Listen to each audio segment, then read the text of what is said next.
It's the KQ Morning Show, 92 KQRS. I'm Steve Gorman. This is the KQ Morning Show. Stuck in the middle with you. If your ears ache a little bit during that song, I totally get it. Yeah. We've all seen Reservoir Dogs. That's right. That was a song I loved as a kid. Stuck in the middle with you, summer of 72 maybe, at the pool, transistor radio at the lifeguard chair. It would come on. I'd be like, man, I love this song. When I heard it for the rest of my life, I would smell chlorine until I saw Reservoir Dogs. And then I watched a guy get his ear cut off with a straight razor to it, and it's never quite sounded the same. Now you smell blood and gasoline. That's exactly right.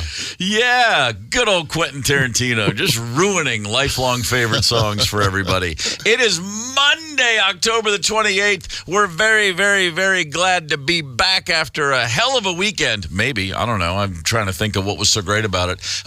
Wait, we do know a few things that happened over the last few days, and we will catch you up on all of that right now. Most importantly, let's look forward with the top 5 at 6, the things you need to know by looking forward. I mean, let's look back. Did you know that there was a presidential debate Wednesday night? It was for third-party candidates, and it was on C-SPAN. So the answer is, of course you didn't know. Nobody knew. And in fact, nobody would be talking about the fact that there was a third-party candidate presidential debate on C-SPAN, except for a pop singer named Loomis. Oh, yeah, old Loomis. Yeah. Old Loomis was called in to sing the national anthem on C-SPAN live. And she apparently got a little garbled, forgot the words, got a little off, hit her bad note. And then she asked if she could get a redo. And along the way, she peppered that ask with a few F-bombs live on C-SPAN. Who's brought stripes and bright stars through the perilous fight for the ramparts we were? I thought I cut off the beginning here. I guess not. It's great. It's great. Set the table. Right.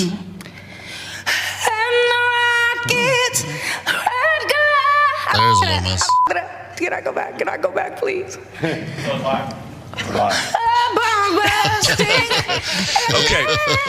I effed it up. Can I go back, please? And you hear a guy go, "We're live." And she immediately goes right back into the song. Credit that professionalism. Yeah, she finished her out. It sounds to me like she's about to hyperventilate because she keeps starting with, I can't even do the noise she was making. Loomis. I understand it's a tough song to pull off. Well, it is, especially when you don't know it and you're not much of a singer. That really gets in the way. Number 4 on your top 5 at 6, Jimmy John's, the sandwich shop. You go to Jimmy John's, you order a sandwich, and sometimes you look and say, hey, I'll take a pickle on the side because they have a big pickle jar there. Yep. They are now offering a pickle witch. No bread, but simply a pickle instead of bread. These are big pickles. Revolutionary. Yeah, the new Pickle Witch. There's 2 sandwiches that they will serve in a pickle bun. I say bun, but it's truly just a giant pickle, kind of hollowed out. They stuff the turkey and the cheese and the whatnot into your pickle, and then you go ahead and admit to everyone you know that you're kind of weird. I haven't seen anything of this revolutionary, this confounding, since the Pickle Barrel did it for the last 40 years. Oh, really? Yeah, you can just get a big hollowed-out pickle, and they put a sub in there for you. But good for you, Jimmy John's. Where's the Pickle Barrel? It's in Bozeman, Montana. Okay, good to know. If you're ever in town, swing by. And you can get a shot with it. It's a bar also. Oh, well, it's a sub that sandwich changes bar. everything. Yeah. I'm in. And it's legal to shoot your gun in the parking lot. Well, then screw Jimmy John's. Let's go to Bozeman. Yeah. I want a shot of hooch. I want to fire off a gun in the parking lot, and I'll walk in and get myself a pickle sandwich. That's right. I like pickles. I would say as much as the next guy. I would have said that until I moved to Minnesota. And then I realized I don't love pickles as much as the next guy. I love pickles almost as much as the next guy in the state of Minnesota. Anywhere else I've lived, right there as much as the next guy. But boy, people really love their pickles up here. Yeah, I've been through a jar of hamburger sliced pickles, and not one of them went on a hamburger. Yeah, sure.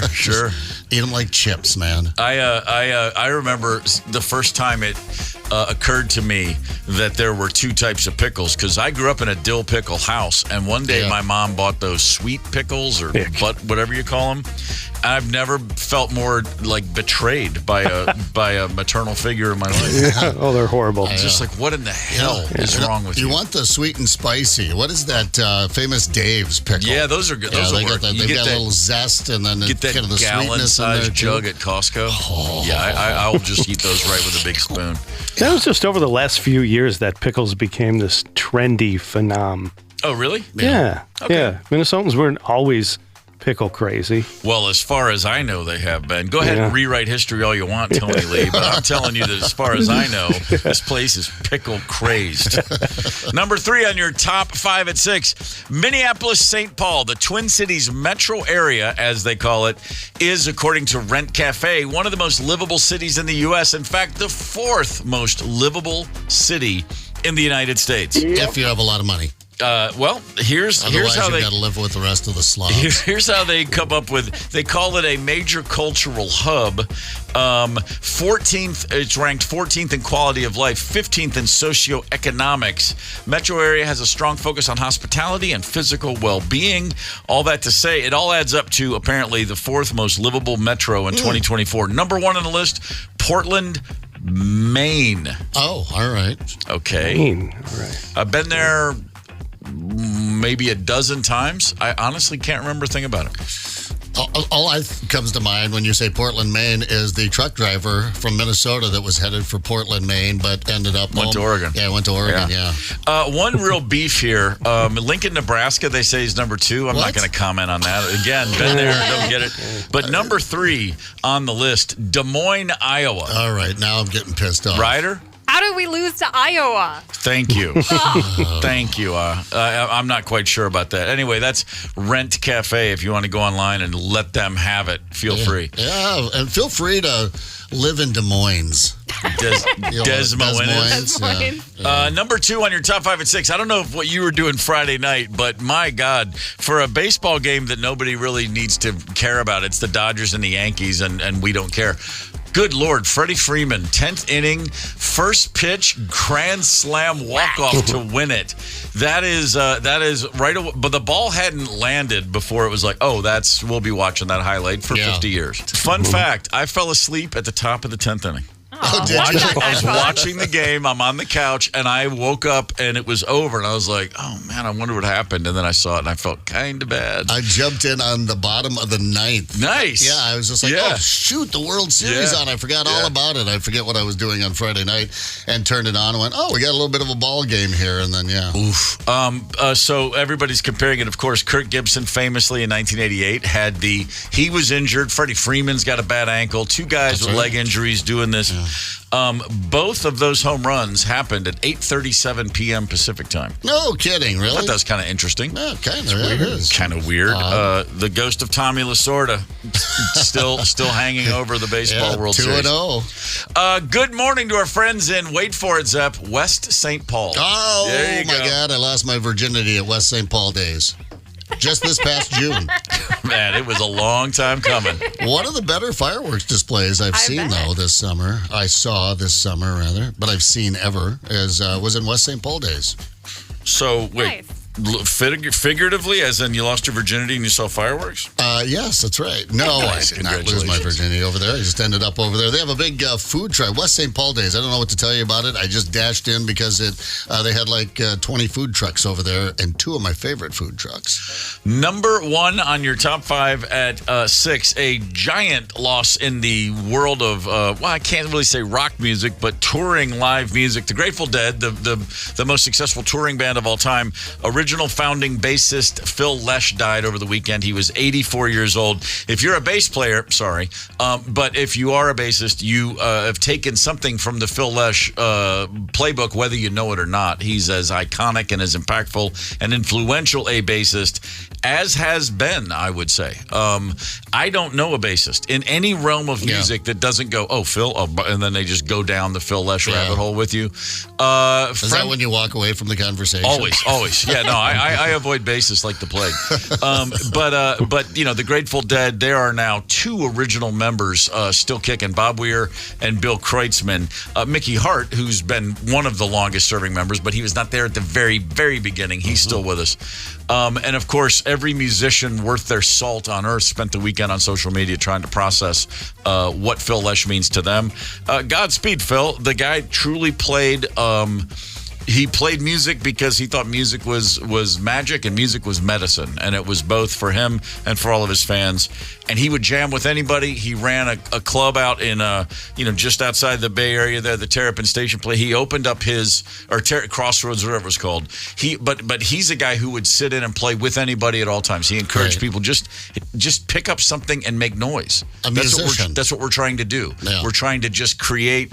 There's no rules. There was a lot to be said for what Phil Lesh leaves behind. So cheers to you, Phil. Thanks for all those many, many, many years of great music. All right, there is your top 5 at 6. We do have a little bit of business to take care of, and that is, of course, the Monday morning leftovers. Hang tight. Connect with us on the KQ Talk and Text line. 651-989-ROCK. That's 651-989-ROCK. 92 KQRS. I'm Steve Gorman. This is the KQ Morning Show. Van Halen, Hot for Teacher. I guarantee you, the members of Van Halen were sitting in a recording studio. They're listening back to the album 1984. It's mixed. It's mastered. They're with the record company. It's that final, like, are we sure this is good? They listened to that song, and I guarantee you they all went, yeah, we got it. We accomplished the goal. That's an execution of a vision right there. Yeah. How many times have we heard the Hot for Teacher? I'm sitting here listening to the guitar solo going, listen to that guy. Yeah. Listen to that. Listen to the rhythm track. Listen to that lead. I mean, it's insanely great how that band was nuts. Complete. All of it. Yeah. That video was phenomenal. It showed them as little kids, all the guys in the band. Awesome. Directed completely the vision and execution of director Pete Angelis, who managed the Black Crowes for all those years.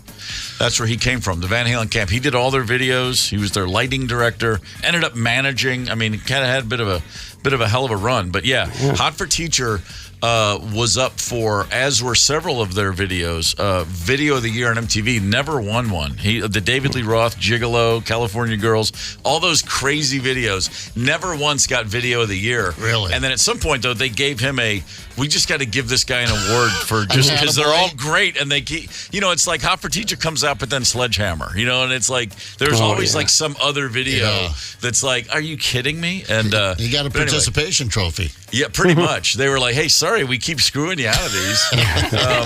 And also, for the record, he also directed all of the Black Crowes videos that ever got shown, like Hard to Handle and Remedy, Jealous Again, all those early ones. Yeah, Pete Angelis, incredible. Got it going on. Cool. Yeah. Still does for all I know. He certainly does, yeah. He's not doing much because he doesn't have to. Right. Kicking back, being a king is what he's doing. Hey, it's Monday morning, and we offer you every Monday now the Monday morning leftovers. We're going to talk at about 6:50 about the stories you want to hear about. There's always a few things we don't get to, and so here's how this works. I'm going to give you a headline. You text in the keyword attached to the headlines that you want to hear about, right? Am I saying this clearly? Yes, and we'll do it a couple of times so you can listen the whole way through. We're going to do it a couple of times so you can listen the whole way through.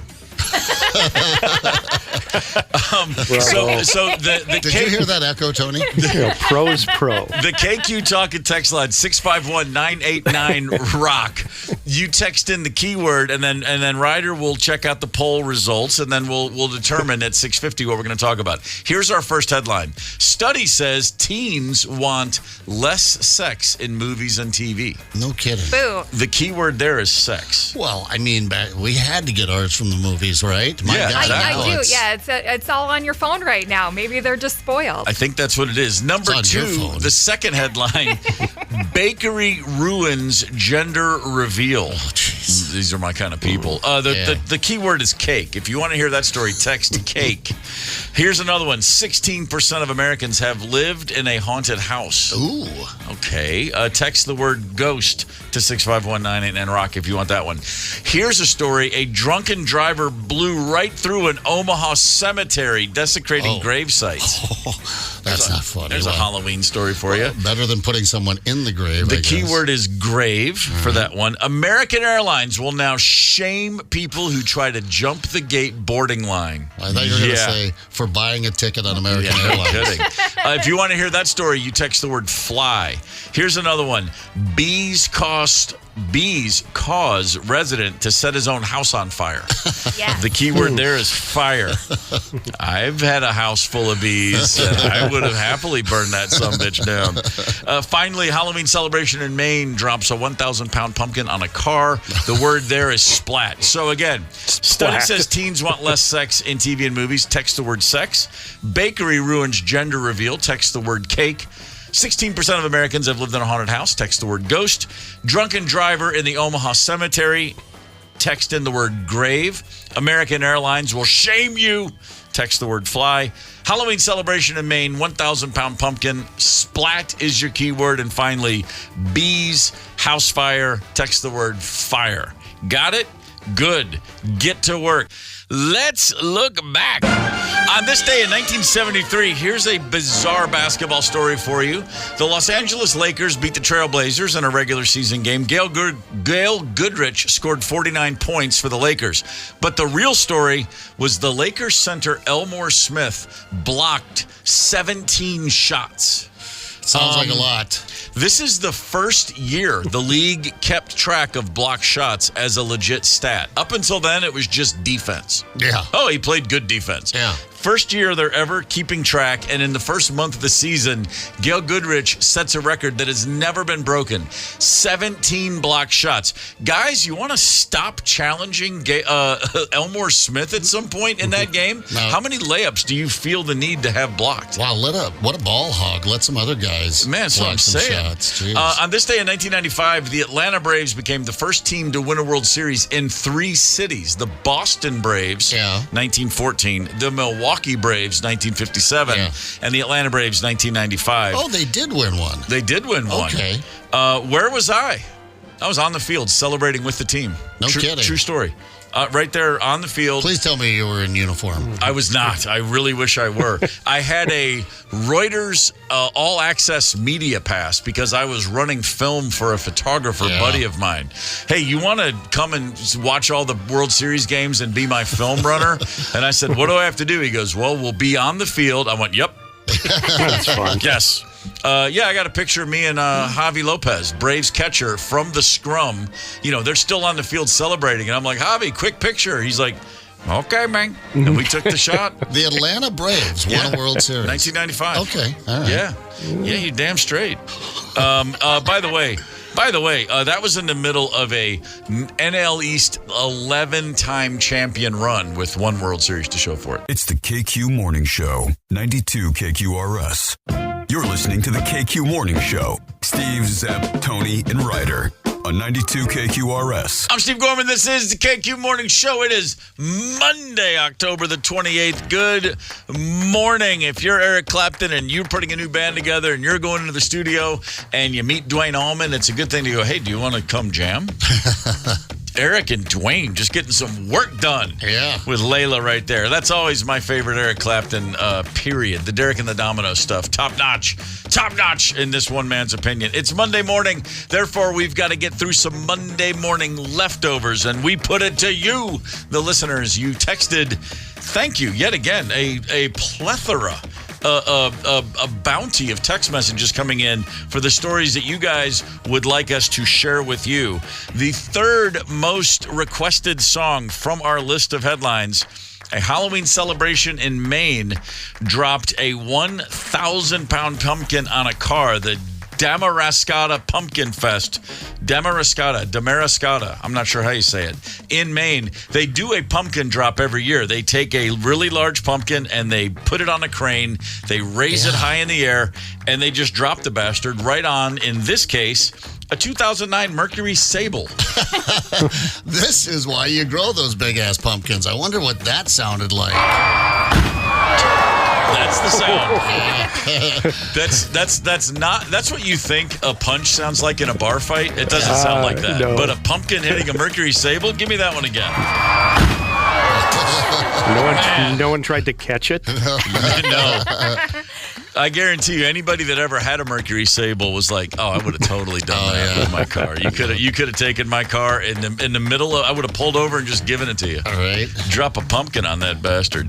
I mean, I know there's a lot of towns that say they are the Halloween capital. I mean, my God, Anoka, look right there, Halloween. Big shindigger on Saturday. Salem, Mass is another obviously huge. But this one in Maine, if you're going to drop a 1,000-pound pumpkin on a car, you're going to get at least a vote or two. Oh, yeah, for sure. We got to start doing this in Anoka. I want to drop like 6 pumpkins on a bus. That'd be awesome. You got to take it up a notch, and we got to beat them. On the KQ van. On the game. Yes. Yes. Or maybe we maybe we get the pumpkins to see how many buses we can throw a pumpkin over, a la Evel Knievel. We can figure it out. Oh, wait a minute. A pumpkin slingshot. Okay, I like it. The pumpkin cannon, pumpkin. Yes. Pumpkin catapult. Let's do it. All right. Pumpkin pult. The punkapult. The punkapult. Yeah. Man. All right, we got a plan for next year. That's good news. The second story to receive the most, 16% of the listeners said they wanted to talk about the fact that in Beacon, Massachusetts, a man found a hornet's nest. Beacon, New York. A man found a hornet's nest on the roof of his porch, his front porch, and he decided that what he would do would be to smoke out the bee's nest. He would smoke out that hive. Well, he lit his house on fire, is what he did, ultimately. Trying to exterminate the bees, just about burned his whole damn house down. I am a man who has discovered a hornet nest in the drop ceiling of my bathroom at a house, and I too thought I'll probably just have to burn the house down now. Yeah. The good news for me was I didn't start a fire, but I did call a gentleman who referred to himself as the Eliminist. Oh, yeah, I love that. The Eliminator. The Eliminist. It's one of my favorite television series. And not only was he an Eliminist, not only did he take care of business that night. When we were on the phone and I was panicking and he said, "I'll be there in 20 minutes. I go, "Well, then what happens? I mean, are you going to take care of it? Like when you leave tonight, will it be over?" And this is an honest to God true statement. He said into the phone, "Man, it was over when you picked up the phone." Yes. What a stud. That's what he said as he hung Hollywood. up on me. Back when, no cell phones, you literally could hang up on people with a click. I'm picturing John Goodman's character from Arachnophobia. Oh, man. It was special. Number one story, 65% of our texters wanted us to discuss this. 16% of people polled said they have lived at one time or another in an actual haunted house. Wow. Women more likely than men to say so, but many people at a time of the year when we're all visiting haunted houses, like in quotes, fake haunted houses, 16% of Americans say, "No, I've lived in a place, maybe not for years, but at least as a rental, at least for 3 months, 6 months, I've been in a house that I do believe was haunted." Oh, with actually haunted. Yeah, no, truly, like there was a spirit or a ghost in the house. I thought it was like the haunted houses we've been going to around town where you just have teenagers jumping out and scaring you constantly. No, this is I've lived in that house. This is the real deal. People are saying. In the room.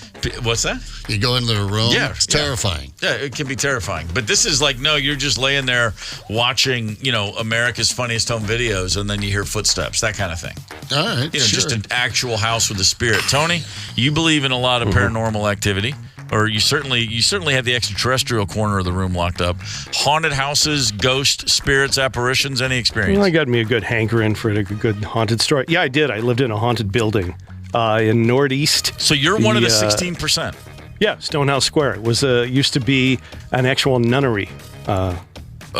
And apparently the nuns were buried in the catacombs. And there were spirits that would show up in the elevator. I myself was in there one time just holding a basket of laundry. Got a little tug on the back of my shirt. I thought, oh, you rascal kid. Nobody there. Really? Nobody there. I don't think I'd be bothered by it, to be honest with you. I mean, unless it's one of those demonic ones or something like that, you know, that gives you bruises at night when you sleep. Otherwise, you know. If they're playful, what the heck? I've lived with rats and mice. I used to watch TV with a mouse. He would come out and eat my fast food because I put my fast food bags right by the couch, and we would sit there and watch TV together. Yeah. What did he like? McDonald's fries. Yeah. Big and bad, yeah. No, I meant the TV show. Oh, I don't know. Whatever I was watching, probably, you know, cat videos. He'd walk over and put his little paw on the remote. Yeah. Put on the news, man. I want to know what's going on. It's a big world out there. I never get to see any of it. Pushy. He had a little motorcycle. I was going to say, did he have a little motorcycle? And he would go. Yeah. Oh, it just warms my heart. I do remember I was living in that house and I just saw him watching TV. I'm like, I'm not getting off the couch to kill you. Have some fries. Stayed at a hotel in Scotland once. It was out in the kind of outside of the town of Edinburgh. It was called Airth Castle. It was just an old castle converted to a hotel. It sounds way more fancy than it really was, but the whole story was it's haunted. You can hear there were apparently a family was massacred there in 1827 or some crazy story. But you would hear the sound of children in the hallways at night, is what we were told. And by God, I was laying in bed with a belly full of scotch, and I heard footsteps and the sound of laughing children. Yeah. And I'm convinced they just had it piped in. It was a sound effect. But everybody, the next day, everyone's like, did you hear that? And we're all like, yeah. But we were all reporting it at different times. Yeah. And so I'm like, the power of suggestion, the power of scotch, or the power of a great PA. I'm not sure what it was. But that seemed to be very realistic in the moment. I did have a moment. The one time I don't have an explanation for it, and it is kind of true, at a friend's cookout in the backyard, everyone's gathered around. We're all doing the thing, and there was a big cooler full of beer on ice in the kitchen. And I walked into this house, and I walked over to the cooler. And out of the corner of my eye, there was I saw an older woman standing at the sink, like not washing dishes, but she was like putting a plate in the sink or something like that. Yeah. And she had like a red bandana on or something, a red kerchief of some sort, all just like in a blink of an eye like that. I just noticed her, and I looked up, and I was like, and I turned to say, "Oh, I'm sorry, I just walked right in front," like I cut her off or something. Mm-hmm. And when I all this in the split blink of an eye, I went, "Oh, I'm sorry, I didn't see," and there was no one there. Oh. And it was so, I could see that I had seen this. Yeah. And I walked outside, and my buddy Jared was like, we're talking, and he goes, "What's up?" I said, "What?" He goes, I said, "Man, I just had the weirdest thing in your kitchen." I said, "I swear to God, I walked in there, and there was an old woman at your sink." And he said, "Bang, was she have like a red bandana or something on her head?" Yeah. And I said, "Yeah." And he goes, "Yeah, Sadie sees her all the time," his 3-year-old daughter. Yeah. How about that? He goes, "Sadie says, I see an old woman with a red thing on her head all the time." Okay, so do you remember like 4 minutes ago when you said, "I've never really seen a ghost"? Yeah, I know. And I always forget that. I always forget that. And then that happens. It's because I'm in denial. Right. I don't want to be the guy that believes there's ghosts everywhere. Right. But there's one on Costello Avenue in Sherman Oaks, California. Well, there you have it. I'm convinced. 651-989-ROCK is the KQ Talk and Text line. Tony, who's got a story for us? Glenn wants to tell his tale of the haunting. Glenn, good morning, sir. Good morning. How we all doing this fine, lovely morning? We're great, brother. First things first. Give me your favorite band. My favorite band is the Eagles. Give me your favorite team, any sport.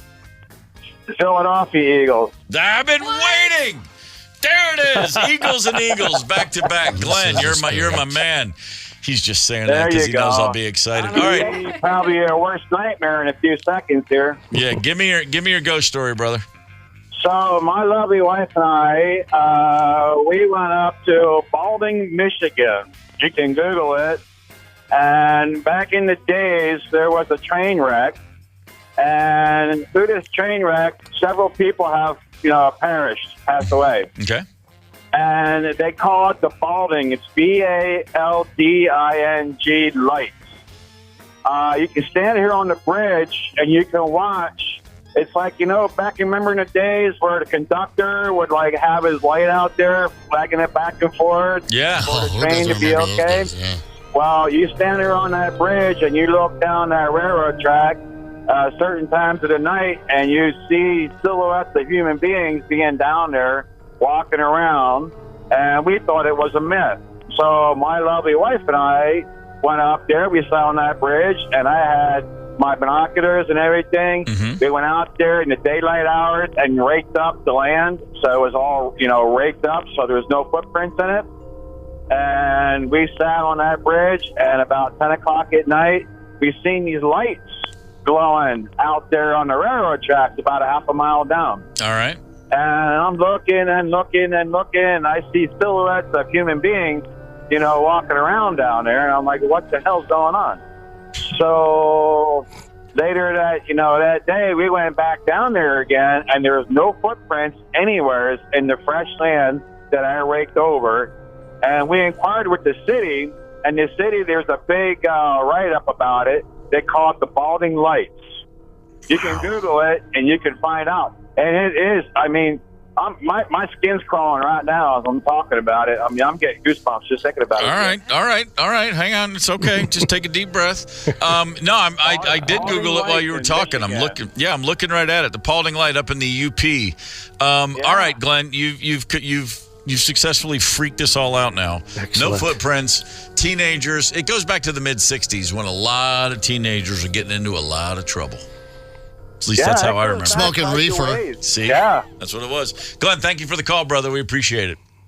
Yeah. Take a ride up there. And check it out. It's a beautiful area to go to. In the summertime, take the wife and kids up there and have a good time. There's the apple orchards, the cherry blossoms, and all that. All right. Bring the whole I got family. you. Glenn, appreciate that. A member of the Paulding Chamber of Commerce. He's what you call a sleeper cell for the Chamber of Commerce of Paulding, Michigan. Thank you for that, Glenn. Hey, great news, everybody. Finally, there's a condom for your smartphone. Hang tight.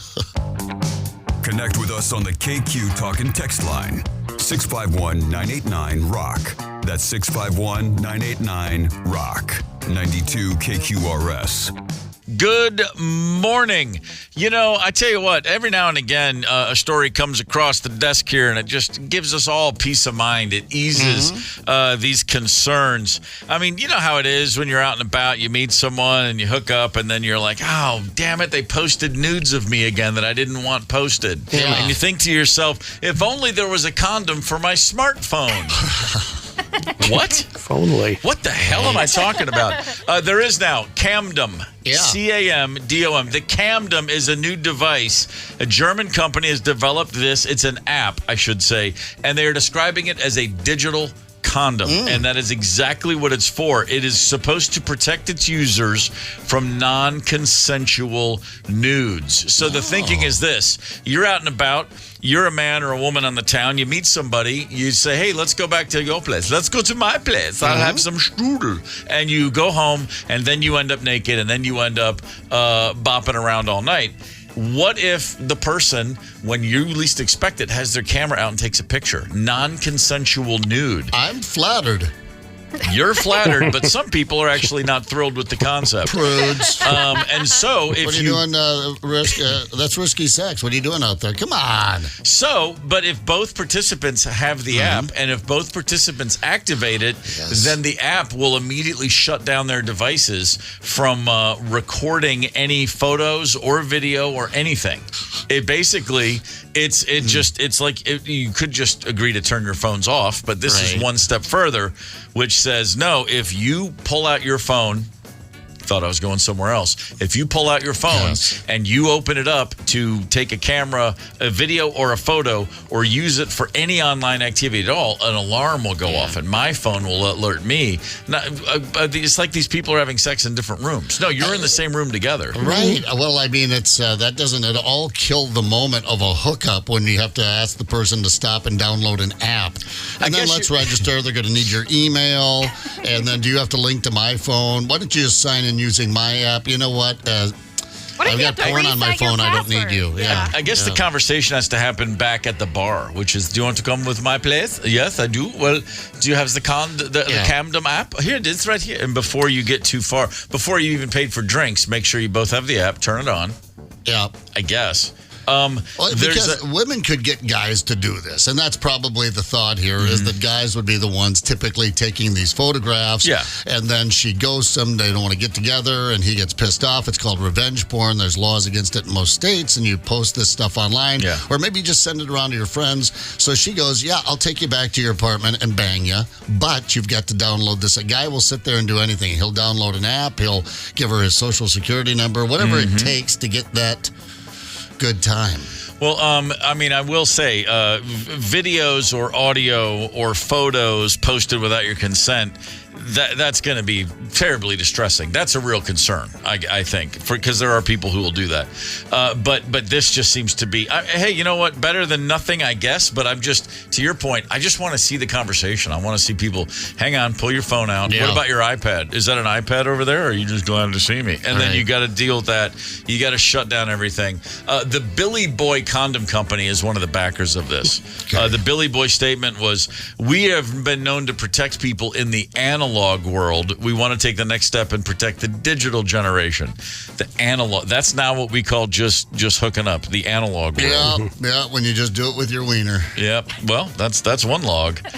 But this is something I saw the other day too, which just makes me think the way that my brain works. I connect dots that probably don't need to be connected. There was a whole viral thing happening last week where a woman was explaining why when she goes on a date, she doesn't split the bill. That's the trend these days. If you're on a first date, second date, you don't do that thing where the guy just automatically is supposed to pay. Most women say, no, we'll just split the bill. They don't feel like they owe the guy anything that way. It's just more for whatever reason. But this woman says, no, I never split the bill because I spend a lot of time and money getting ready for a date, whereas dudes just put on jeans and a t-shirt and walk out the door. I've got to do hair, nails, makeup, the whole thing. So she feels like that is her payment for the date. This is a woman who has no idea how a man's brain works. Yeah, no, none. Put on the jeans, t-shirt, and whatever, and walk out the door. He's still going to be happy to be there with you. That's exactly right. I mean, when a woman says, like, did you notice I had my eyebrows plucked? It's like, no, of course not. What are you I don't even know what color your eyes are. I noticed the, you know, there's a, you know, how many times do we have to go through this where it's like, honey, you didn't even say anything about my haircut. I'm like, looks great. Guy, that's just not where guys' heads are. Yeah. I'm not proud of it, but a guy will notice when something's gone horribly awry, and not much until that moment. Yeah, maybe just skip the whole dinner thing. Yeah. How about that? Just... but I, to your point, you know what? Seriously, just put on jeans, put on a t-shirt, just go out. You know what the guy's going to remember? Whether he had fun with you or not. Whether he enjoyed your company, whether he felt comfortable and confident to be himself. It's a jungle out there. Just maybe do all the dating online. Why meet in person? It's complicated and gross. There's a lot to be said for arranged marriages in the old days. You know what I mean? You just okay, this is it? Yeah. Okay. That's the one. And if you're saying those vows and you're thinking, man, this could have been a lot worse, you win. Mm-hmm. You have won the game. You know, because then you have a great story. You know, we met at the wedding and everything's been pretty good. There's a Wisconsin, Waukesha, Wisconsin wedding. A legal case has finally been concluded. Long story short, there was a wedding at the club at Lac La Belle Golf Course wedding venue. You know, when you're at someone else's wedding, you should really, if there's one goal when attending a wedding, it's don't be the story of the wedding. Yeah. That's kind of the bride's thing. And then behind the bride, there's the groom. Right. Maybe the mother of the bride. Those are the people that you want to tell stories about. Just some guy at the wedding. Right. Not really the person you want to be the star of the show. But, you know, sometimes at a wedding party, you know, the 911 has to be involved. Someone has to place the call. And at this particular wedding in Waukesha, Wisconsin, a gentleman got so drunk that apparently he launched a bit of a scuffle, which ended with him biting a fingertip off of another wedding guest. Whoops. These things happen. Witnesses said, well, the guy was so drunk, he inappropriately touched another wedding guest. Others nearby were upset. The defendant began to yell and became agitated, and then a Donnybrook breaks out. There's a pig pile, dudes at the bottom of the pile, and someone, he says, put a finger on my mouth, so I just bit down as hard as I could. Ouch. Yeah, that happens in fights. When the police arrived, the bride and groom right there in the middle of the scene trying to calm everybody down. That's your wedding memory? That's a Wisconsin wedding. I guess so. That's a rough one, man. The victim on this did have 18 or 19, it says, stitches to reattach the tip of the finger. Wow. Got the tip back on there. They found the tip. He didn't swallow it. I would have thought, he would have probably just swallowed her down there in the scrum. The dude blew a .210 blood alcohol content. Yeah. So that's fingertip biting levels of intoxication right there, apparently. Open bar. Yeah. Wow, I have this weird thing where when I'm in public and I'm getting drunker than I intend to, at some point I just leave. Yeah. I become aware of the fact. I'm like, oh, wait, I'm out the side door and I'm in an Uber. And no one knows and no one cares. That's the because best way to do it. I don't bite someone's finger off and I try not to drop a bottle on the way. Yeah, right. It's like the old Martin Lawrence thing. How do you get this drunk? And then he stumbles around. Like there's warning signs. There's gates along the way. Yeah. You just recognize like, oh, hang on, this is gonna. Yeah, I've been here before. Yeah, I gotta go. Like I said, a Wisconsin wedding. Man, I got a lot to learn about the Badger State. Excuse me. It's the KQ Morning Show, 92 KQRS. It's the KQ Morning Show. Steve, Zepp, Tony, and Ryder on Minnesota's Classic Rock. 92 KQRS. I'm Steve Gorman. This is the KQ Morning Show. Good Monday morning, the final Monday in the month of October for 2024. Monday night. Should say Monday day we're here, but Saturday night this week, Saturday night, Bret Michaels will be playing the Treasure Island Event Center. Did you catch that? Saturday night, Treasure Island Event Center, Bret Michaels, he of Poison fame. That's right. Whoa! He of Pittsburgh, Pennsylvania fame. There you go. Was one of the great safeties for the Pittsburgh Steelers.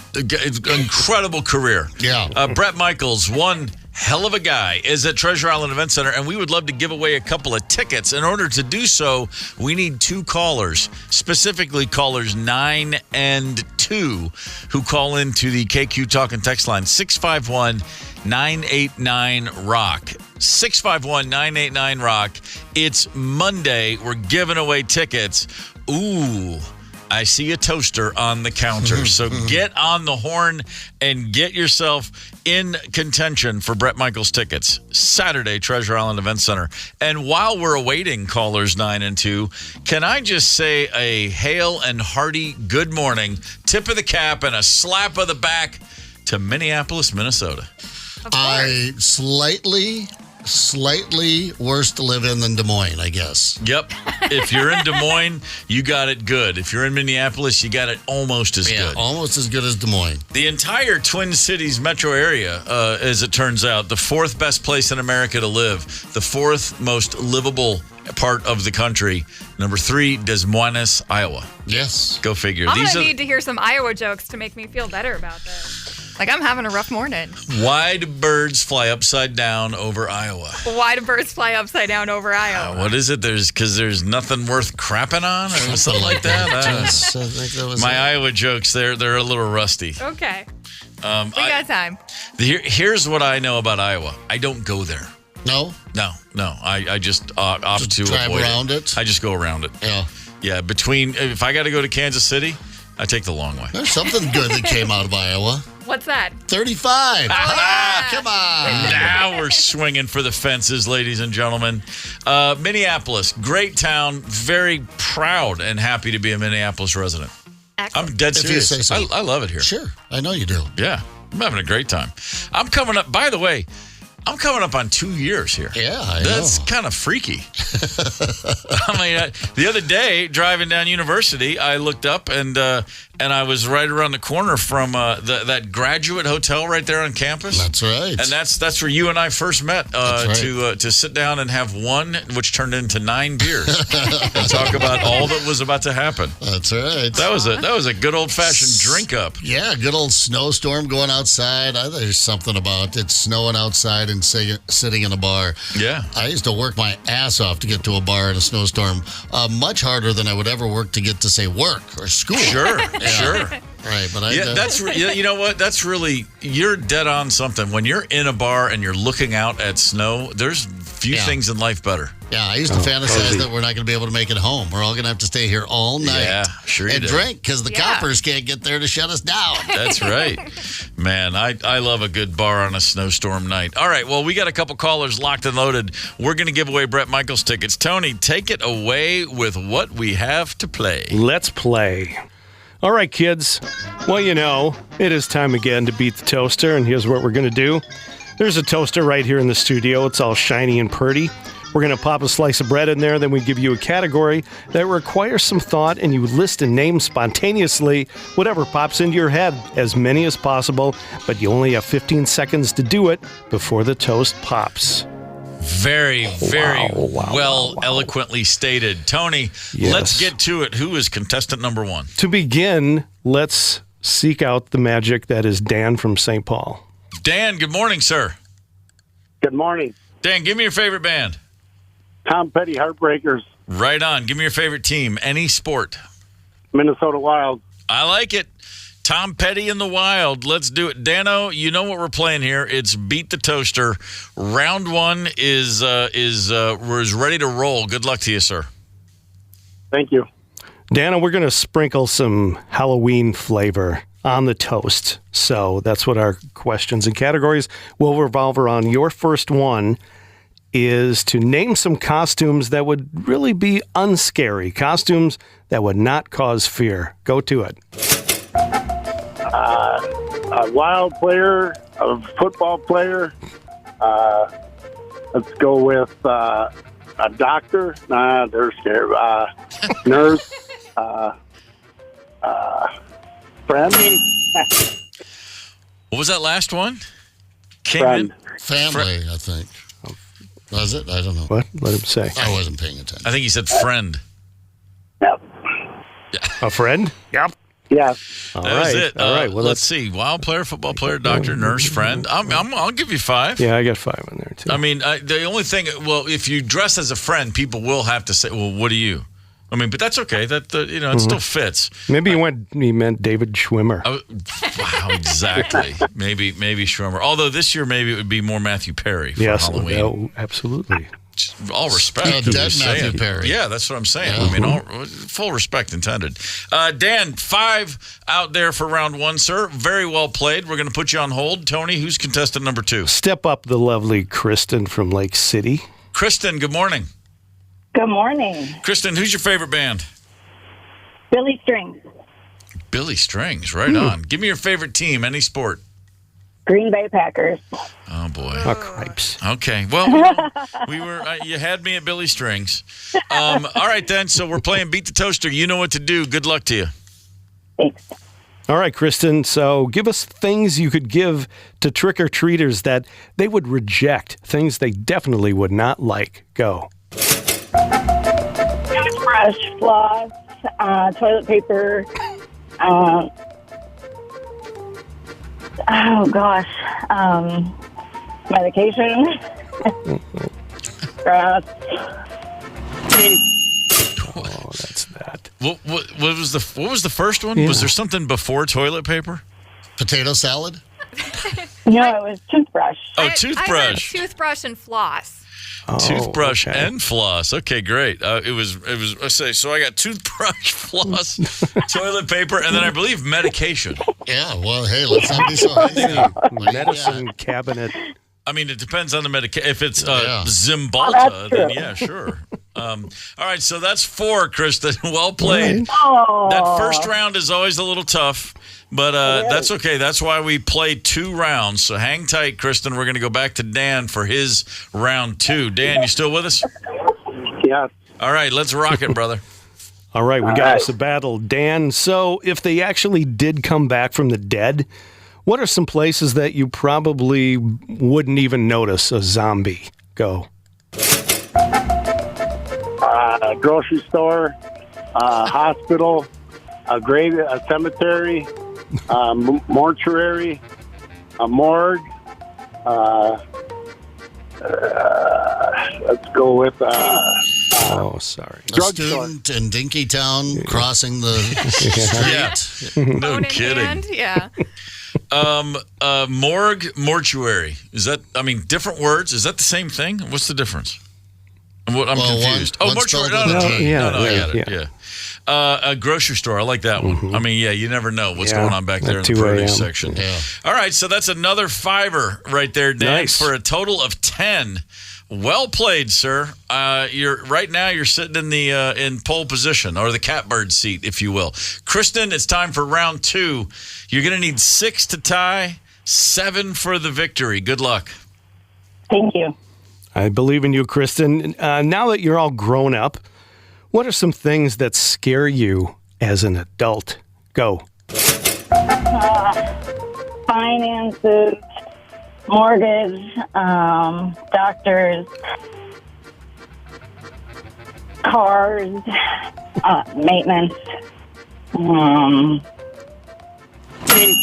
Oh, man. So close. Finances, mortgage, doctor's card. We got 5. 5. And one more would have put us into a tie. But, Kristen, you came up one short. But we appreciate the effort. It just means you didn't get the Bret Michaels tickets, but you have our appreciation. Thanks for calling in. Dan, you, sir, have picked up Bret Michaels tickets for Saturday night, Treasure Island Event Center. Every rose does, in fact, have its thorn, Dan. So have a good time, but don't think it's all rose. There's a thorn. What am I talking about? Hell, have a great time, brother. Appreciate the game. Something there. Yeah, sure. Thank you. You got it. Thank you. Ain't looking for nothing but a good time on Dano. Man, that's a good one. I'm always happy when Beat the Toaster. I love it when we're doing it, but I'm somehow happiest when it's over. You just can't Yeah, me think. too. You just have to, Yeah. open your mouth and make noise like I do every morning. Just don't think. Just Talk. Shoot from the hip, as they say. That's blah, blah, blah. Blah, blah, blah, blah. Yes. Blah. We've discussed several stories already from our friends over across the state line in Wisconsin. Yeah. Kind of picking on them this morning. Yeah, we are. Well, but they're asking for it. Yeah. Well, like the pizza place that's getting all their customers stoned. Yeah, you heard me. Hang tight. Connect with us on the KQ Talk and Text line. 651-989-ROCK. That's 651-989-ROCK. 92 KQRS. I'm Steve Gorman. This is the KQ Morning Show. It is Monday, October the 28th. The Who. Man, get some work done, gentlemen. getting after it. Lord. Nothing but, if you've heard these songs a million times, you're like, yeah, I don't know, put on the headphones. And all of a sudden you're like, oh, man. Yeah, there's a lot more in there, right? Just remind yourself of how awesom a lot of this music really is. Halloween's right around the corner. Over the years, my trick-or-treating career, mid-70s, late 70s, early 70s through the late 70s. Did I go in 1980? No, by the time the 80s rolled around, I was too old for trick-or-treating. So solely 1970 situation. Had a few odd things in the bag on occasion. You'd get home and you'd be like, well, what is this? And it would be like one of those, it'd be like a little gag gift, like the thing you put your 2 fingers in and you can't pull them out, like, what was that called? Chinese finger trap. Yeah, Chinese finger trap. Yeah. One year, remember Wacky Packs? The little trading familiar. cards. Yeah. It was like it was like a little. It had that flat piece of gum that tasted like cardboard. It was cardboard. And then like trading cards, but they were fake, like products, like cereal. It was like it was like they were Wacky Packs. I remember someone was handing those out at Halloween. I was like, what? Really? Yeah, you didn't really know what to do with them. Happy you to felt have bad it. throwing I guess. away. Yeah, a little strange, but I'm curious if you got some weird things you remember getting in the bag at the end of the night. 651-989-ROCK. We'll take your text We had or a phone call. That one lady, of course, we're rural kids, so you would drive around to the 2 or 3 farms. Really clean up, though, because a lot of kids didn't go out there, so they'd give you like a bag of candy bars. Right, So really got a lot of stuff. Then Nice. you'd go into Woolsey, small town, and you'd hit the neighborhood and hang with your friends for a little bit. And I'm trying to remember our librarian's teacher's name. Can't remember. Not Mrs. pertinent to the McGillicuddy. story. It was Mrs. McGillicuddy. Yep. Made a wonderful schnapps, as I recall. Yeah. But handed out little Bibles. And Mom would make us go every year. Mini Bibles. Little Bibles. And Mom would, and she's like, you go. And I'm like, well, she's going to hand out Bibles. And then when we got older, of course, Mom wasn't with us. And we would go, and we brought eggs. There you go. That's what she gets. Fair exchange. Yeah, exactly. Good old Gideon McGillicuddy. What would Jesus do? Egg your house. She certainly Egg would. the hell out of your house is what he would do. Never forget, Jesus had a wicked sense of humor. I mean, come on, people want to sleep. Jewish. People want to sleep on him. That's That's what I'm saying. Yeah, Dude one of the understood. originals. Dude understood the benefit and the value of a proper prank as well as any of the saviors. Speaking of weird things you get when you don't expect, Halloween, you go out, you have an expectation of candy in the bag. Yeah. I mean, that's all you think. That's it. It's got to be candy. If you order a pizza, let's say you order a pizza from a place over in Wisconsin, a pizza shop called Famous Yeti's Pizza. Famous Yeti's Pizza. What you're expecting is some pizza. And you might get it, but last week apparently a little bit of a problem. There was a little something extra on their pizzas. The restaurant said on Facebook they feel pretty terrible. They wanted to apologize for any inconvenience or harm caused. What was going on was, well, several folks called 911 and said, "Hey, I'm kind of freaking out here. I've got some interesting symptoms. I'm feeling a little. I got a headache. I'm feeling a little paranoid. I'm not really sure what's going on. I'm dizzy. My blood pressure's kind of spiking. I'm feeling very anxious."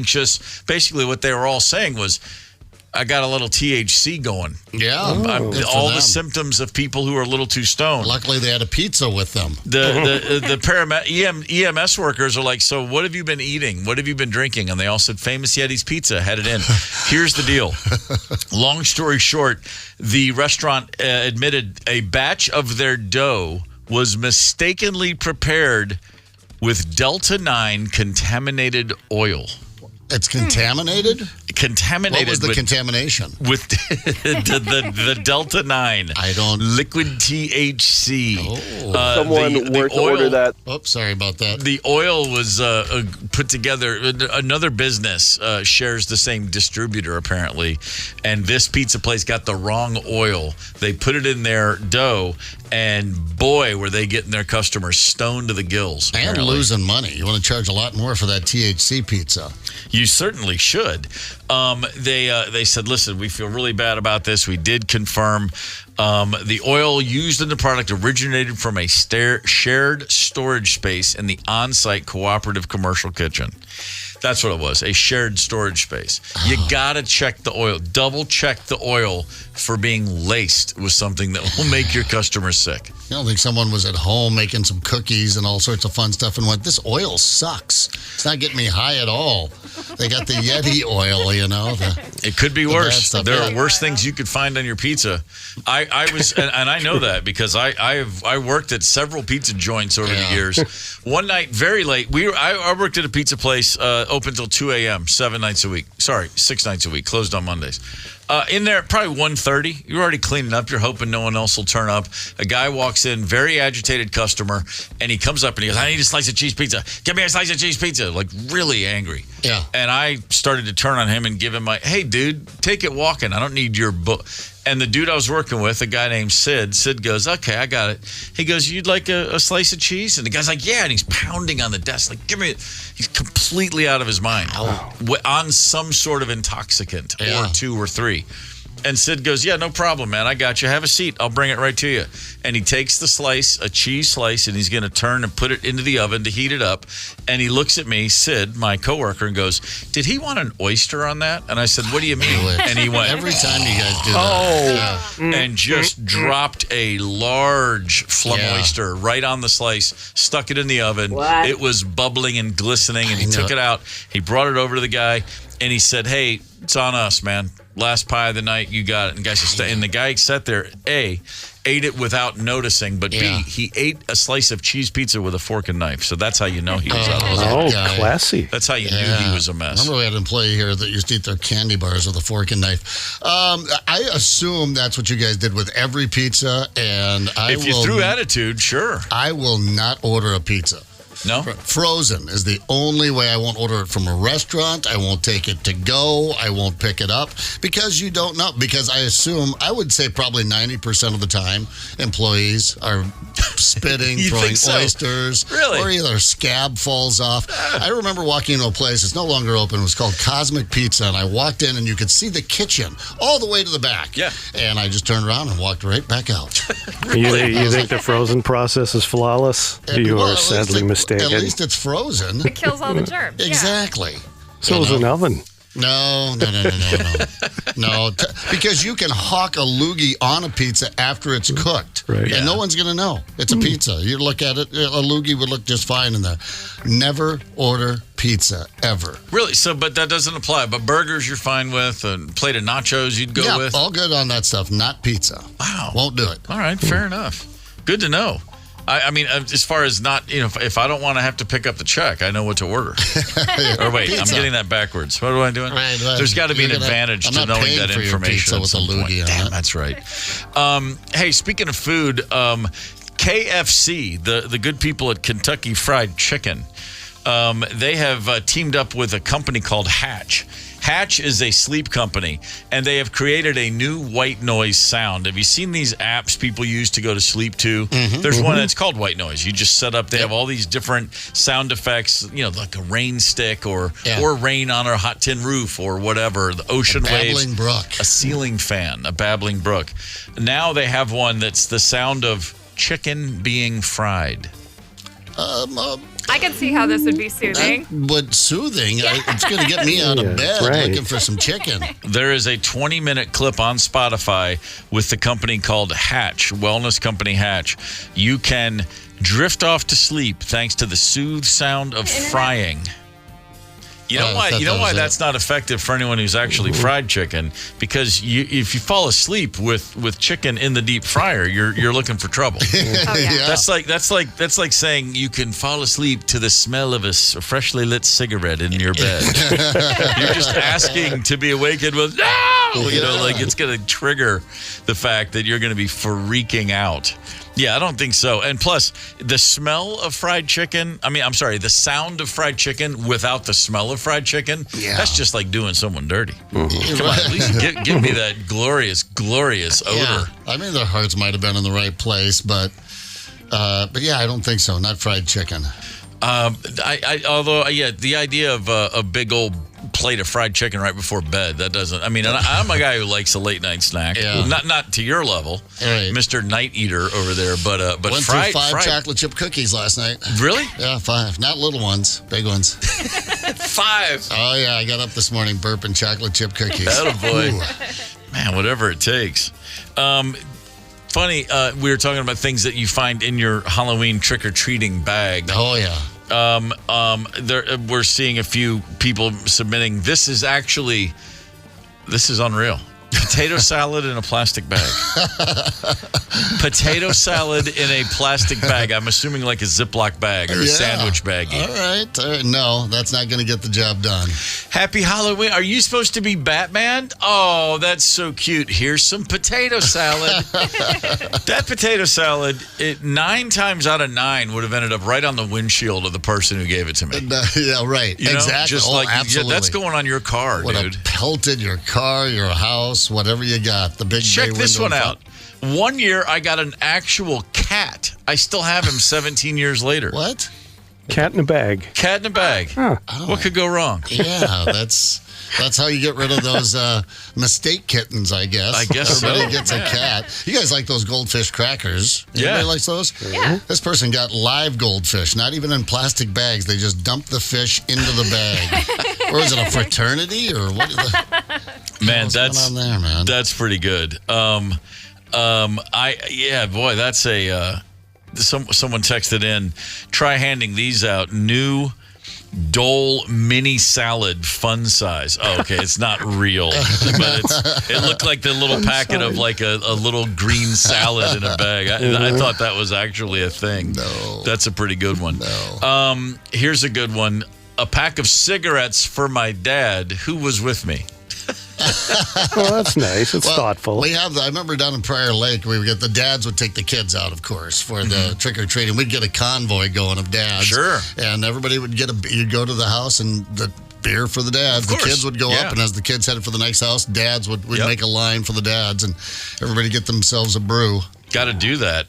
This is pretty great. These are awesome, by the way. Anything you got from Halloween that's memorable or weird, 651-989-ROCK. Hotel toiletries and Mary Kay samples. What they fit. What in the world? Not for a kid, yeah. That makes me think when our daughter Marley was probably 3 or maybe 4 at the oldest. She was not for Halloween, but for Christmas. She just got really into the spirit, finally kind of picking up on what it meant. And she thought that, Christmas, it was better to give than to receive. And from the depths of her warm, loving heart, she was putting presents under the tree the days leading up to Christmas. We noticed she was wrapping very kind of not a classic wrap, but she was just she had paper and tape. Beautiful. And we were like, what is Marley putting under the tree? And she was just finding items around the house. she in all sincerity, she wrapped a salt shaker, and when I opened it, she was like, Merry Christmas. She was just like teared up, like, I'm giving you this gift. And it was like there was a fork. You thought Rosemary was trying to get you off the salt. Where the hell is the salt at? She was just wrapping things that we already had and giving them to us. It was just so much love in her little heart. She's a Christmas angel. It was great. Good to get that salt shaker back. It was. Like, thank God, I like flavor. Here's one. Here's a little text that came in. I got a gingerbread cookie in the shape of a penis. Wow. Are those left over from Valentine's? That's a long time. Man, no kidding. Shape of a... That's inappropriate right there. I think this is the topper. Pamphlets. Again, what was the weirdest thing you ever got in your Halloween trick-or-treating bag? Pamphlets about how Halloween was actually a celebration of Satan. Yeah, right? Yes. That's why we're having a good time. That's why exactly it's fun. Right. Yeah, you get it. There you go. Yeah, that's what you need. Oh, and that house would get it so bad. Do kids still do that? I don't know if they do that. My kids were like, Dad, what? I'm like, are you guys don't egg or ever TP a house? They're like, Dad, why would we? I'm like, I know you wouldn't. You shouldn't. But I mean, really? Yeah. I mean, I didn't want to lead the charge in the neighborhood, but kids are just... nicer. Putting the pamphlet in about how it's a celebration of Satan, though, that's a stretch. What are you boys supposed to be? We're the guys from Anchorman. Oh, that's good. I get it now. I see all 4 of you. Anyway, you're celebrating a satanic ritual that dates back to what in the hell is wrong with people? Oh, that guy, you want to take a wide berth around that guy's place anyway. He probably is a Satanist. Oh, remember the popcorn balls? And then sometimes they wouldn't even wrap them. We had those ladies that would make the big pot. They're about the size of a softball. It was just apart. And it was just hard and crushed. You would never eat it. It was already stale and hard. Yeah. But I think back of that, a lot of those weren't wrapped in cellophane or anything. They just threw a popcorn ball in your bag. It's good for your immune system. Toughen you up. Toughen you up for the rest of your life. Yeah. The one house, when I was my early years, there was a dude up the street who worked for a Coca-Cola bottler or canner or whatever. He gave every single kid got a can of Coke. Oh, and I mean that was like right. And I mean it was just like that was the coolest. You'd be like you'd time it so like, well, do I want it early because you're gonna drink it right away the whole thing. Yeah, right. So do you want to do it early? Do you want to do it middle, late when you're heading back in? At no point did it occur to any of us like, a can of caffeine at 9 p.m. There's no problem. Yeah, you carry it around. It's gonna shake it up and make it all fizzy. But you guys didn't make your kids not. I mean, you didn't let your kids not eat candy when they got home, right? You had a little bit before. Wait, when we were get some sugar. Yeah. As a parent, no. Go ahead, knock yourself out. This is great. You're gonna have a few, and I'll eat the rest. When you get up, you'll wonder where all your. Thought I had a lot more candy than this. No, that was it. But he didn't have any of my candy. I saw him go to sleep. Yeah, but you forgot he's a sleep eater. Your dad, Brian said. My daughter on television, we did a little TV thing here for one of the local TV stations one afternoon, and my daughter Taylor was on it with me, a teenager at the time, and name something your dad taught you. She said, to hide my cookies. That was her answer. That's great. To hide my cookies. 651-989-ROCK is the KQ Talking text line. Who we got, Tony? Mark from Bram has a nice Halloween memory. Mark, good morning, sir. Mark. I think we lost him. Marky Mark. lost him. Oh. Mrs. Snow, my neighbor, used to give out popcorn balls, too. Oh, I Yeah? like that. I love her name, by the way, Mrs. Snow. Yeah, she was goofy. No kidding. That Mrs. Snow. Hey, check this out. The Eagles have added more shows in 2025 for their residency at Sphere in Las Vegas, and you could be there. Score a trip for 2 with flights, a 2-night stay at the Venetian Resort Las Vegas, and tickets to the concert, plus a VIP experience package. Text the national keyword AFTER to 95819 for a chance to win. The top 5 at 9. Hang tight. It's the KQ Morning Show, 92 KQRS. You're listening to the KQ Morning Show. Steve, Zepp, Tony, and Ryder on 92 KQRS. It's Monday, October the 28th. Good morning to you. If you're just now joining us, that's quite all right. We are ready to roll for you. We've got your top 5 at 9. Let's go. We've all heard some bad national anthems over the years. One went down last week. The audio is just now making the rounds because no one really noticed it when it happened live on C-SPAN. Yeah, that's right. C-SPAN had a presidential debate for third-party candidates. Oh, yeah, the Green, the Libertarians. Who else you got there? I'm not really sure, but the first I heard of it was only because a singer named Loomis stepped up to sing the national anthem, and she got what they call out over her skis. This was live on C-SPAN. Take a listen.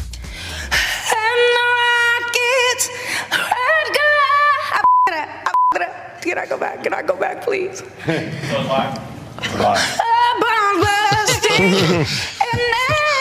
So she gasped and hyperventilated her way into some bad notes. And what she said very briefly, we had to beep it, was, I effed up. I effed that up. Can I go back? And then you hear a guy go, it's live. We can't go back. And she jumps right back into the song. Loomis. That's one way to get your name out there, I guess. Uh-huh. I mean, Kim Kardashian had a sex tape, and Loomis had the F word on C-SPAN. Whatever it takes. My write-in candidate right there, Loomis. 2 O's, by the way. Yeah. It's not like lupus. It's Loomis. Ask for it by name. Number 4 on your top 5 at 9. Yesterday, late afternoon, I'm watching, a bunch of NFL all afternoon. The red zone's winding down, and then the red zone tells me, hey, there's only one game still playing, so we got to go find the end of the Commanders-Bears game on your local channel or wherever it's on.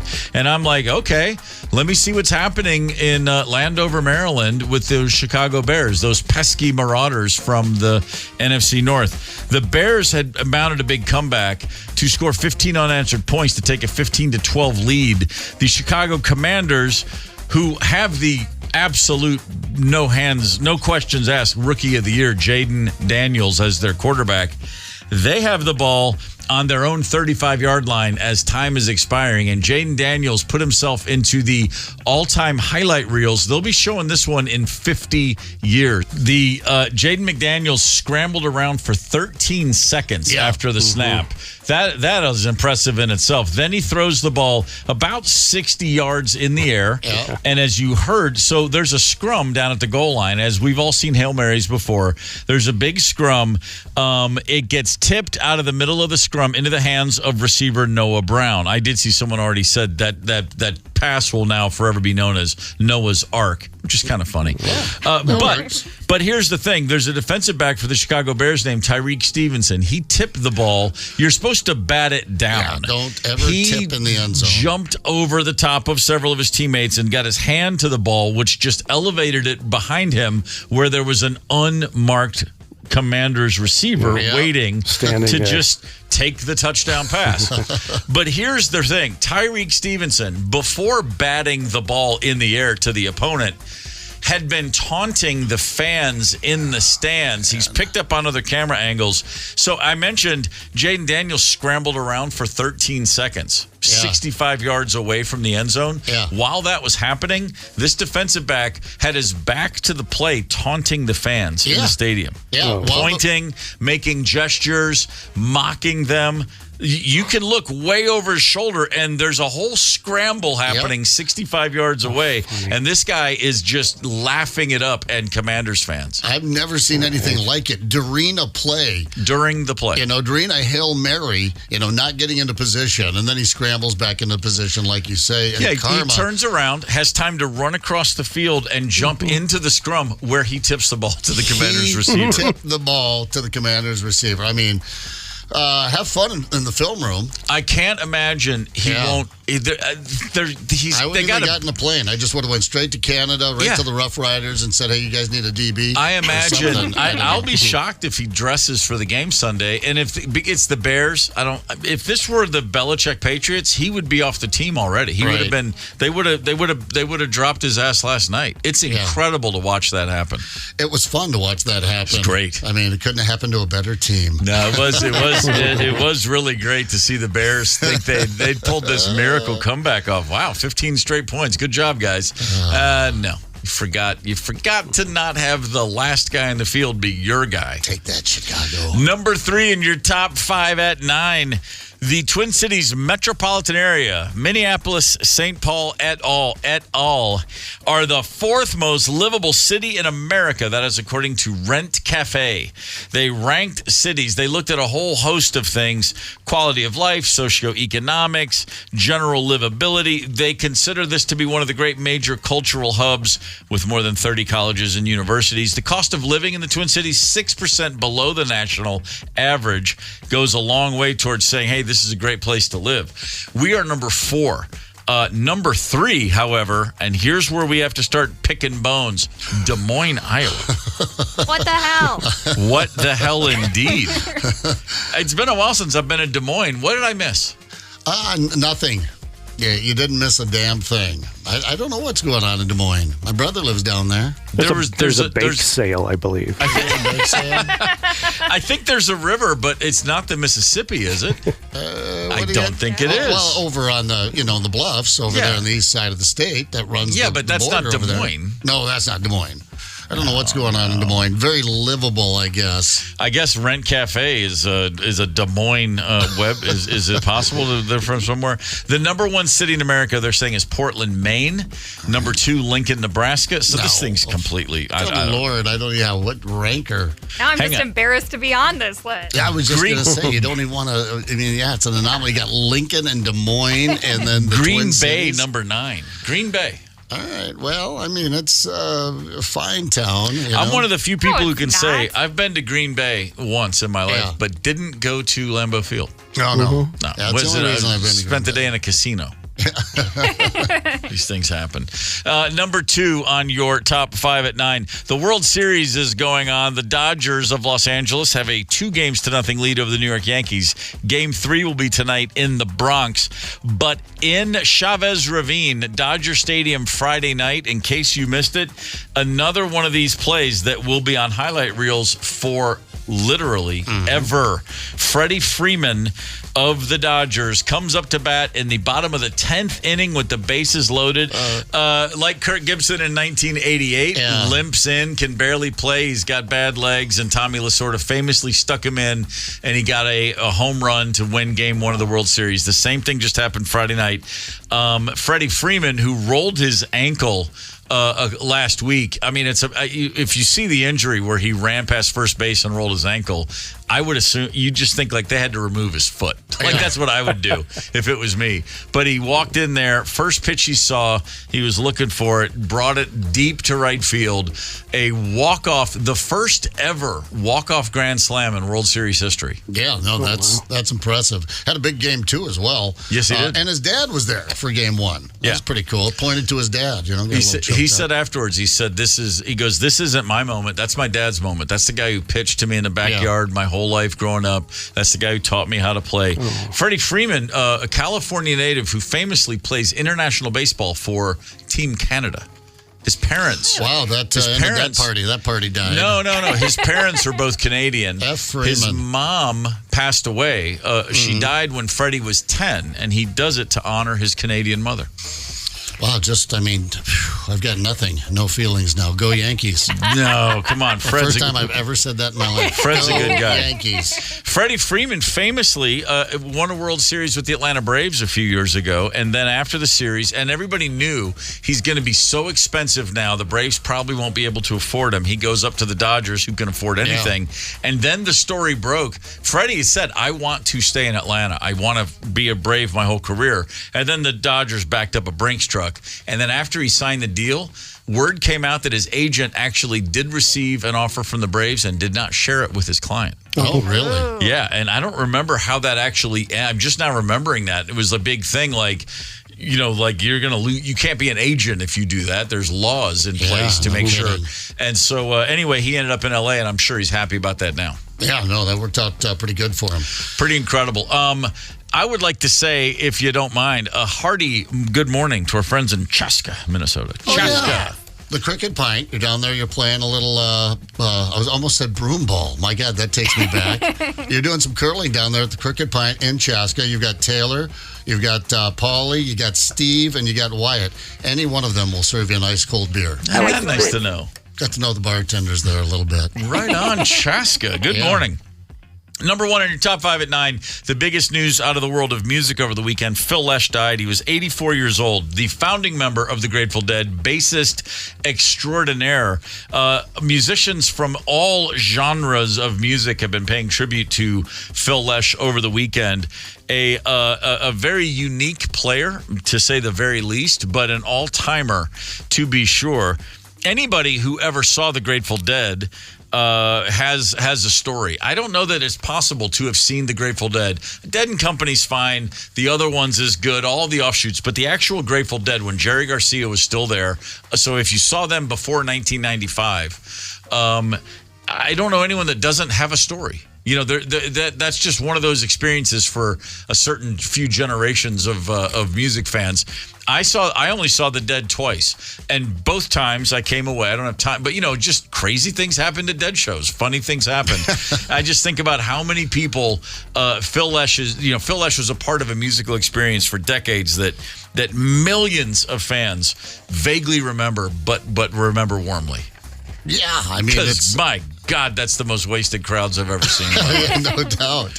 When I first saw the Dead, I remember thinking, oh, this is what I imagined concerts to be like when I was a kid. Right. Which is everyone in this room is so high, but all somehow on the exact same wavelength. Mm-hmm. The response to the music, that you would just, this swell of cheers. And it was like, when you go to a stadium, you see the wave cheer, like at a ball game. It felt like that, reacting to the music. The crowd was just like of one weird mind meld at times during a Dead show. There were truly magical moments, couched by moments where I'd be like, what the hell are they doing? What is happening? You're 7 guys all playing different songs. Yeah. And then all of a sudden it would just lock in and you'd be like, I'm floating. And, a big part of that was Phil Lesh. Make no mistake about it. I'm not a Deadhead, but I never said no to a Dead ticket when one of my Deadhead friends would want to go. And then I would go, and then they would dance like that. And I'd be standing right next to him going, oh, dude, I'm standing right here. I'm not as stoned as you are. But my Phil Lesh memory has very little to do with, I didn't bump into Phil, but two dirty, filthy, grimy, having the time of their life, Deadheads sitting next to me out at Somerset, were blown away when they realized, I don't know what this means exactly, except a bass has 4 strings, but they found out, now tell me I'm wrong here, but he played a 6-string bass, Phil Lesh. Yeah. Okay. Yeah. And they came to that revelation. They discovered it at the show, and they were just freaking out. That's a fuel for days for that conversation. Yeah, right. 6-string bass, and 9 times out of 10, that's 4 strings more than a bassist should have. But Phil's. I saw several people over the weekend tweeting like Phil was always the one guy. Oh, you need 6. Okay, Phil can have 6 strings. All right. It's okay. Give him all the strings he needs. Yep. Rest easy, Phil Lesh. You certainly left behind a wonderful legacy, a true musical troubadour, and a very ambitious and curious spirit always. Godspeed, brother. Get the KQ Morning Show podcast wherever you listen. 92 KQRS.